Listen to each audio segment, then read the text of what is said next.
नमस्कार, मैं हूं आशीष चित्रांशी और आप देख रहे हैं द न्यूज लॉन्चर। शपथ पर संकट, महाराष्ट्र में शपथ पर अब संकट आ गया है। क्या शपथ ग्रहण समारोह जो बावनकुले ने, बीजेपी के महाराष्ट्र के अध्यक्ष ने शपथ ग्रहण का जो कार्यक्रम डिक्लेयर किया था, ऐलान किया था 5 दिसंबर को आजाद मैदान में, क्या शपथ ग्रहण टल जाएगी? ये सवाल इसलिए पैदा हो रहे हैं कि आज 2 दिसंबर की तारीख है।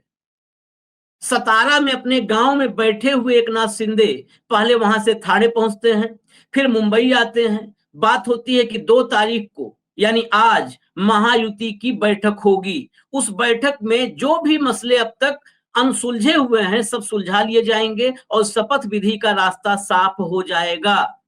लेकिन इस वक्त की बड़ी खबर यह है कि एकनाथ शिंदे फिर से बीमार हो गए हैं और इस बार इस कदर बीमार बताए जा रहे हैं कि सारी मीटिंग रद्द कर दी गई है, महायुति की बैठक रद्द कर दी गई है। अब महायुति की बैठक कब होगी इसके बारे में अब तक कोई कंफर्मेशन नहीं आया है, लेकिन ये बताया जा रहा है कि ये बैठक अब कल हो सकती है। इसके साथ 2 खबरों को और समझना होगा। श्रीकांत शिंदे, जिनके डिप्टी सीएम बनने की बार बार चर्चा हो रही थी, श्रीकांत शिंदे ने बिल्कुल साफ कहा है कि मैं किसी भी मंत्री पद की रेस में नहीं हूं, डिप्टी सीएम कतई नहीं। मुझे केंद्र में मंत्री बनने का मौका मिला था, मैंने उसे भी ठुकरा दिया था क्योंकि मैं अपने लोकसभा क्षेत्र और शिवसेना के लिए काम करना चाहता हूं। तीसरी खबर, एकनाथ शिंदे ने इस बीमार होने के बीच, एकनाथ शिंदे ने जब मीडिया से थोड़ी बहुत बातचीत की थी, उसमें मीडिया ने पूछ लिया कि आपको लोग चाहते हैं मुख्यमंत्री बने, तो एकनाथ शिंदे ने कहा कि मैं लोगों का मुख्यमंत्री था, मैं लोगों का मुख्यमंत्री हूं, इसलिए लोग चाहते हैं कि मैं मुख्यमंत्री बनूं। हालांकि उसके साथ एकनाथ शिंदे बार बार ये कह रहे हैं कि मैं मुख्यमंत्री पद की रेस में अब नहीं हूं, मोदी और शाह जो तय कर देंगे वही फैसला मुझे मंजूर होगा। लेकिन बार बार सेहत बिगड़ना, गांव जाना, मुंबई आना, फिर बीमार हो जाना, मैंने कल भी एक कार्यक्रम किया था, क्या ये सब कुछ जो चल रहा है किसी स्क्रिप्ट का हिस्सा है? और अगर किसी स्क्रिप्ट का हिस्सा है तो दरअसल स्क्रिप्ट राइटर कौन है, ये एक बड़ा सवाल है। संतोष पाठक को जोड़िए कंट्रोल रूम। संतोष पाठक लगातार महाराष्ट्र की हैपनिंग्स पर नजर बनाए हुए हैं। संतोष, ये क्या चल रहा है महाराष्ट्र की सियासत में? बिल्कुल कंफ्यूजन, जनादेश के साथ ऐसा खिलवाड़ होना, इतना, महायुति की महाविजय हम लोग कह रहे थे और ये उस महाजनादेश, वो जिस भी रास्ते से आए, चाहे राजीव कुमार के रास्ते आए, चाहे मशीन के रास्ते आए, जिस रास्ते से भी आए, लेकिन उस कथित जो है रूप से जिस भी रास्ते से आए, लेकिन उस जनादेश का ये क्या अपमान नहीं है? उसके साथ क्या ये खिलवाड़ नहीं किया जा रहा है? हो क्या रहा है महाराष्ट्र में? देखिए, बिल्कुल महाराष्ट्र की राजनीति में आशीष जी ने आपने जो तमाम घटनाक्रम बताए, देखिए चुनावी नतीजे जो आए उस पर कई तरह के सवाल उठ रहे हैं, लेकिन ठीक है, चुनावी नतीजे जिस तरह से भी आए, ये प्रचंड बहुमत, इसको मैं सिर्फ बहुमत नहीं कहूंगा, ये हम्म, महायुति गठबंधन को प्रचंड बहुमत मिला। 23 हम्म, नवंबर को नतीजा आया, 26 नवंबर को विधानसभा का कार्यकाल खत्म हो गया। संवैधानिक स्थिति तो ये थी कि 26 नवंबर को किसी न किसी मुख्यमंत्री को शपथ ले लेना चाहिए। हम्म, एकनाथ हम्म, शिंदे को कहा गया, मजबूरी में गए, वो इस्तीफा देकर आए और उनको कार्यवाहक मुख्यमंत्री बने रहने के लिए राज्यपाल ने कहा जब तक नई सरकार का गठन नहीं हो जाता। 9 हम्म, दिन हो गए। इस 9 दिन में क्या हो गया? आशीष जी, जो सवाल हम बार-बार उठा रहे हैं, जनता को खुद समझने दीजिए कि 9 दिनों में क्या हुआ। पहले कहा गया, जैसे ही चुनावी नतीजा आया, एनसीपी की बैठक हुई, अजीत पवार विधायक दल के नेता चुने गए। शिवसेना की हम्म, बैठक हुई, एकनाथ शिंदे विधायक दल के नेता चुने गए, उनको अधिकृत कर दिया गया फैसला लेने के लिए। बीजेपी विधायक दल की बैठक, जो महाराष्ट्र की विधानसभा में सबसे बड़ा राजनीतिक दल है आशीष जी, सबसे ज्यादा विधायक जिसके चुनकर आए हैं, 3 बार उसकी बैठक स्थगित हो चुकी है। पहले कहा गया 29 नवंबर को बैठक होगी, फिर कहा गया 1 दिसंबर को बैठक होगी, फिर कहा गया 3 दिसंबर को बैठक होगी और अब ये कहा जा रहा है कि 3 दिसंबर को भी बैठक नहीं होगी, शायद ये 4 दिसंबर को बैठक हो सकती है। तो हम्म, ये सबसे बड़े दल की हालत है कि वो अपनी विधायक दल की बैठक तक नहीं कर पा रहे हैं। ये दिल्ली से लेकर महाराष्ट्र तक जो राजनीति का खेल चल रहा है। दूसरी बात, भारत के इतिहास में ऐसे बहुत कम मौके आए होंगे आशीष जी, जब एक पार्टी का प्रदेश अध्यक्ष ट्वीट करके ये कहता है कि सरकार का गठन 5 दिसंबर को इतने बजे होगा और प्रधानमंत्री नरेंद्र मोदी भी उसमें शामिल होंगे। आमतौर पर आशीष जी, मैं तरह की खबरों को कवर करता रहा हूं, आमतौर पर जब भी इस तरह की सरकारें बनती है, खासतौर से 2014 के बाद जब भी राज्य सरकारें बनती है, तो हमें सूत्रों के हवाले से ये खबर चलानी पड़ती है कि फला-फला दिन शपथ ग्रहण होगा और मोदी जा सकते हैं, अमित शाह जा सकते हैं, ये जा सकते हैं, वो जा सकते हैं। यहाँ प्रदेश अध्यक्ष ने किया। देखिए, भाजपा को कवर करने वाले ये तमाम लोग जानते हैं कि बिना आला कमान या पार्टी के किसी आला नेता के कहे बिना प्रदेश अध्यक्ष इस तरह का अनाउंसमेंट नहीं कर सकते हैं। महायुति की बैठक लगातार टल रही है। एकनाथ शिंदे अपने गांव जाकर बैठे हुए हैं और अब ये खबर ये आ गई है, ये भी एक अपने आप में इससे बड़ा मजाक कुछ नहीं हो सकता आशीष जी, कि शायद ये मुख्यमंत्री का शपथ ग्रहण समारोह भी टल सकता है। और यहाँ एकनाथ शिंदे की, मैं बिहार से आता हूं, बिहार में एक चीज कही जाती है कि ठीक है, आपकी सारी बात मैंने मान ली लेकिन खूंटा यहीं गाड़ूंगा। तो एकनाथ शिंदे बिल्कुल इसी स्टाइल में राजनीति कर रहे हैं कि ठीक है जी, मुख्यमंत्री पद आप तय कर लीजिए किसको मुख्यमंत्री बनाना है, लेकिन जनता तो मुझे चाहती है मुख्यमंत्री के रूप में देखना, क्योंकि मैं मुख्यमंत्री नहीं रहा हूं, सीएम के रूप में मैं कॉमन मैन रहा हूं। तो ये तमाम खेल चल ही रहे हैं। अब इस बीच खबर ये आ रही है कि शायद आज शाम को अजीत पवार और देवेंद्र फडणवीस को फिर से दिल्ली बुलाया जा सकता है। एक खबर ये भी चल रही कि अजीत पवार आ रहे हैं, लेकिन बाकी नेताओं से वीडियो कॉन्फ्रेंसिंग के थ्रू अमित शाह बात करेंगे, लेकिन शिंदे का नहीं आना। देखिए, सबसे पहले न्यूज लॉन्चर ने ये बताया था, हमने ये वीडियो किया था कि एकनाथ शिंदे इनकी परिधि से बाहर जा चुके हैं। हमने बकायदा ये आंकड़े बताया था कि अगर एकनाथ शिंदे आज की तारीख में चाहे तो वो उद्धव ठाकरे, वो शरद पवार, अजीत पवार और समाजवादी पार्टी को लेकर अपनी सरकार बना सकते हैं। लेकिन भाजपा के लिए राहत की बात यह है कि वो अभी तक किसी न किसी तरीके से अजीत पवार को अपने साथ बनाए हुए हैं। ये जो एक काटा है, अगर शरद पवार इसको सॉल्व कर लेते हैं तो शायद आप मान के चलिए कि जो सूट सिला के बैठे हैं मुख्यमंत्री बनने के लिए, चाहे वो देवेंद्र फडणवीस हो या जो दूसरे पक्ष के लोग हैं जिनको ये कहा गया है कि तुम लगे रहो, मैं तुम्हें मुख्यमंत्री बनाऊंगा, उन सभी के अरमानों पर पानी फिर सकता है और कोई तीसरा एकनाथ शिंदे एक नए गठबंधन और पुराने साथियों को लेकर मुख्यमंत्री की कमान संभाल सकते हैं। यहाँ सबसे बड़ा सवाल जो बीजेपी के अंदर, देखिए मैं विपक्ष की बात नहीं कर रहा हूं, बीजेपी के अंदर ये पूछा जा रहा है कि भाई ठीक है, एकनाथ शिंदे के साथ आपका जो चल रहा है चल रहा है, जो व्यक्ति यानी देवेंद्र फडणवीस इतनी बड़ी जीत दिलवा कर लाया है, आपको उसे विधायक दल का नेता चुनने में क्या ऐतराज है? और इसी लटकन अटकन की जो बात कही जा रही है, इसके पीछे ही राजनीतिक साजिश की बात कही जा रही है कि कौन है दिल्ली में बैठा वो व्यक्ति जो नहीं चाहता कि देवेंद्र फडणवीस महाराष्ट्र का मुख्यमंत्री बने, जो नहीं चाहता कि देवेंद्र फडणवीस का कद बढ़े। और मैं एक बात और कह रहा हूं, हालांकि आज ये दूर की कौड़ी लग रही होगी आशीष जी, क्या दिल्ली में बैठा आलाकमान ये चाहता है कि बीजेपी विपक्ष में बैठ जाए? उससे दो काम एक साथ सिद्ध हो जाएंगे आशीष जी, दो काम एक साथ सिद्ध हो जाएंगे। अगर एकनाथ शिंदे अन्य दलों के सहयोग से मुख्यमंत्री बन जाते हैं तो फिर दिल्ली में बैठे आला नेता कहेंगे कि नहीं, भाजपा को मजबूत करने की जरूरत है, देवेंद्र फडणवीस को महाराष्ट्र में रहना चाहिए, विपक्ष के नेता के रूप में एक मजबूत कमान संभालनी चाहिए विधानसभा के अंदर, और फिर देवेंद्र फडणवीस के हाथ ना तो सीएम की कुर्सी आएगी और ना भाजपा के राष्ट्रीय अध्यक्ष की कुर्सी आएगी। संतोष, जो आपने कहा है थोड़ा मतलब एक बिल्कुल अलहदा विचार है, एक आइडिया एक अलग सा आपने दे दिया है, लेकिन इन सबके बीच कुछ तथ्यों पे मैं और फोकस चाहूंगा कि सब लोग करें। एक तो जो अजीत पवार लगातार शाह के संपर्क में है, आज दिल्ली आ सकते हैं, चर्चाएं हो रही हैं, यानी अजीत पवार के साथ कंफर्टेबली सरकार बना सकती है भाजपा। लेकिन इस सब के बावजूद शिंदे का एक कदम बढ़ाना और दो कदम पीछे हो जाना। एक चर्चा है जो आपने कहा कि फडणवीस इतनी बड़ी जीत दिला करके लाए, दरअसल दिल्ली को पता है कि जीत किसने दिलाई। इसी पर कुछ लोग मजाक में मेरी बात हो रही थी तो वहां पर मैंने कहा कि भाई फडणवीस में देरी क्यों हो रही है, तो जैसे आपने कहा इतनी बड़ी जीत दिला के आए, यही बात होने लगी, तो किसी ने कहा कि उस हिसाब से तो राजीव कुमार को मुख्यमंत्री बनाना चाहिए, क्योंकि इतनी बड़ी जीत राजीव कुमार दिला करके लाए हैं, उनका नाम फिर तो उनको प्रधानमंत्री बनाना पड़ेगा आशीष जी। तो लेकिन उससे अलग ये तो मतलब एक हो गया, लोग किस तरीके से अब मौज ले रहे हैं महाराष्ट्र की हालत पर, महाराष्ट्र की जनता इंतजार कर रही है और लोग मौज ले रहे हैं। एक उससे अलग मसला जो मैंने कहा स्क्रिप्ट किसने लिखा है, दो तीन पॉइंट की तरफ आपका मैं ध्यान ले जाऊंगा। आपने भी उस खबर को कल चर्चा किया, उस खबर के बारे में कि संघ ने बोल दिया है कि फडणवीस के अलावा कोई नहीं। ये कई लोगों ने, कई मीडिया हाउस ने, कई पोर्टल्स ने ये खबर भी लगाई कि संघ का सीधा संदेश भाजपा को कि फडणवीस के अलावा कोई नहीं। जब आपने चर्चा की उसके बाद मैंने ये खबर, इस खबर की पड़ताल की और बहुत ही विश्वस्त सूत्रों से की। उसमें जो पड़ताल में सामने आया वो बड़ा चौंकाने वाला है।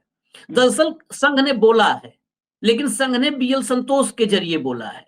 संघ ने बीएल संतोष के जरिए बात बोली, ये परसों की बात, मतलब करीब करीब 48 घंटे होने को हैं।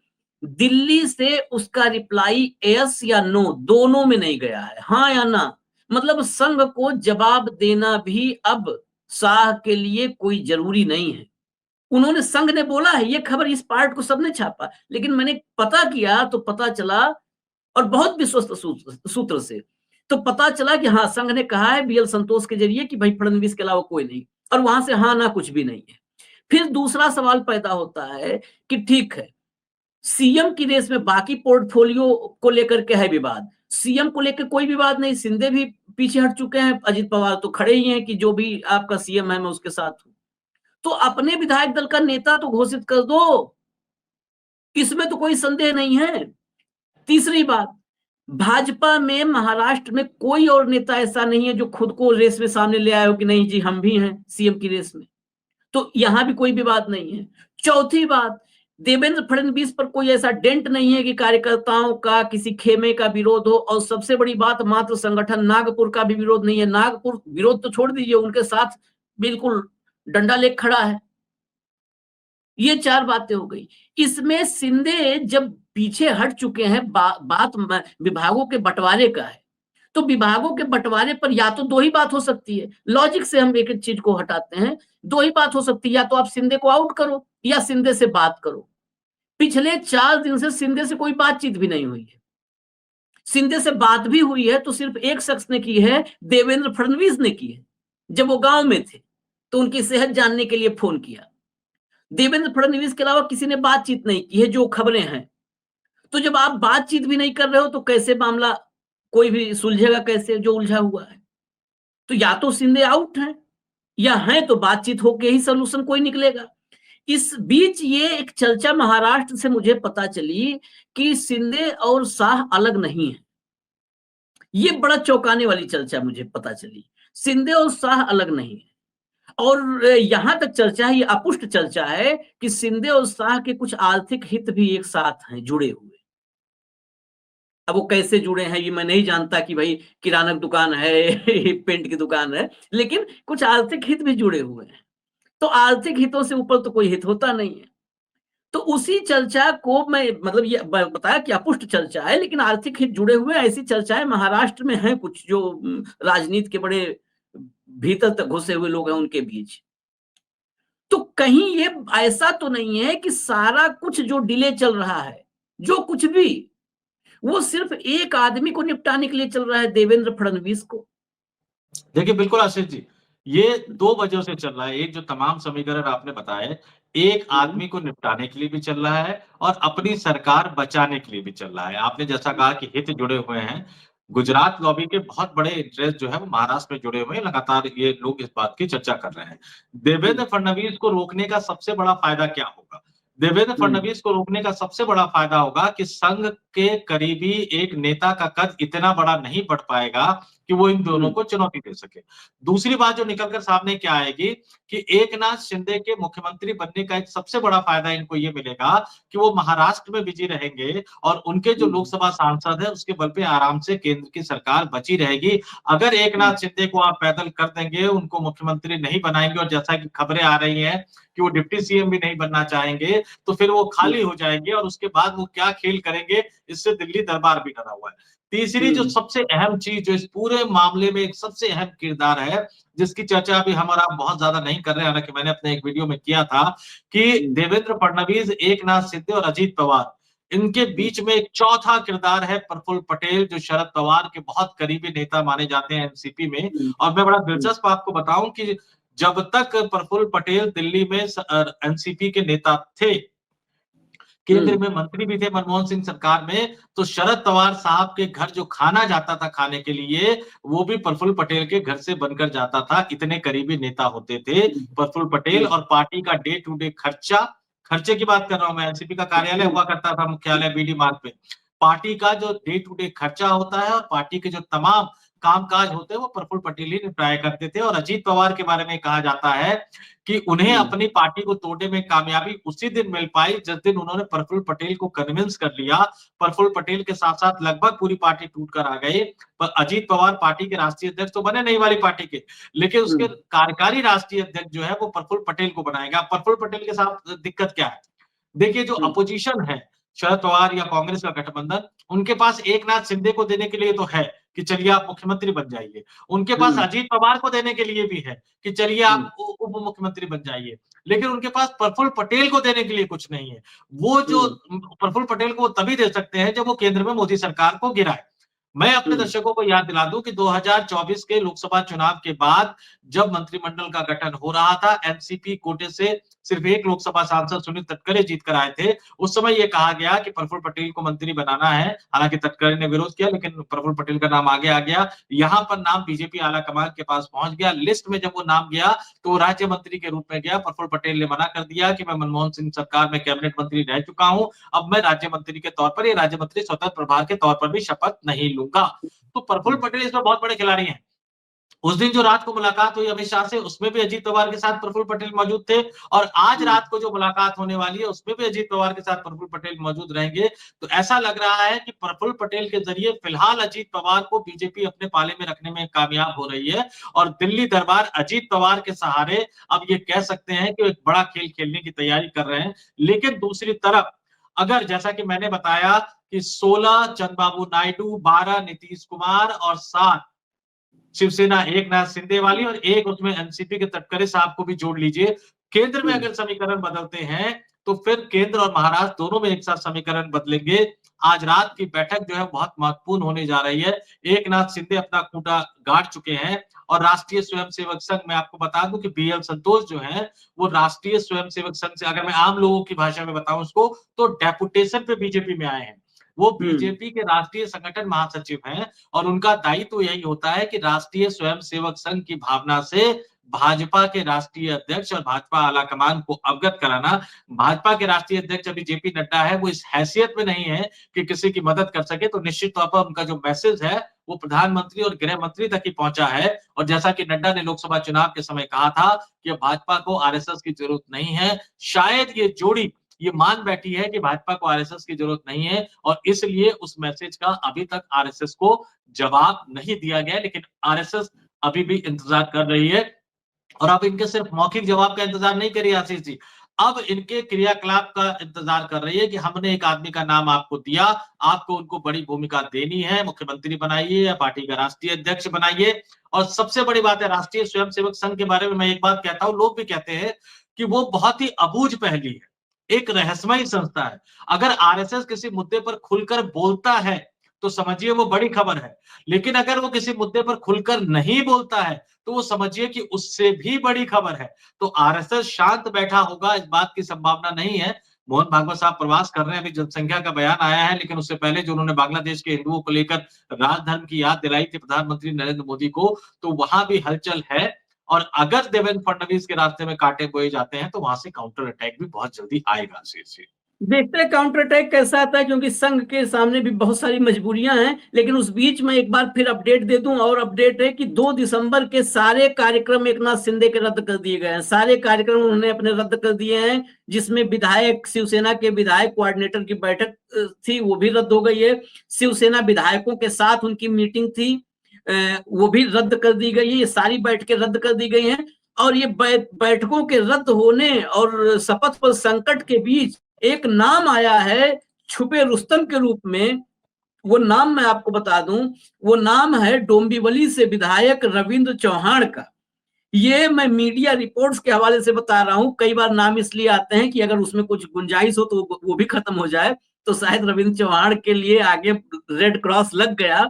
लेकिन डोंबिवली से विधायक हैं रविंद्र चौहान, और इनका नाम इसमें जो है सीएम के रूप में सामने आया चर्चाओं में। और इन चर्चाओं के बीच अब रविंद्र चौहान सफाई देते फिर रहे हैं। उन्होंने एक्स पर सफाई दिया है कि नहीं, वो इस रेस में नहीं है, लेकिन इनका नाम आने का मतलब कुछ भीतरी सुगबुगाहट रही होगी, और जब सुगबुगाहट होती है तो जिसके नाम की उसके नाम पर कैंची चलाने के लिए सबसे पहला और आसान रास्ता भाजपा के आज के दौर में है कि उसके नाम को पब्लिक कर दिया जाए, पब्लिक डोमेन में नाम आ जाए। तो रविंद्र चौहान का नाम, ताजा नाम, ये भी मैं बता दूं, रविंद्र चौहान का नाम है। फिलहाल इजाजत दीजिए न्यूज लॉन्चर, आप देखते रहिए, महाराष्ट्र की हर हलचल पर, हर अपडेट पर हमारी नजर है, वो हम आप तक लाते रहेंगे। नमस्कार। नमस्कार।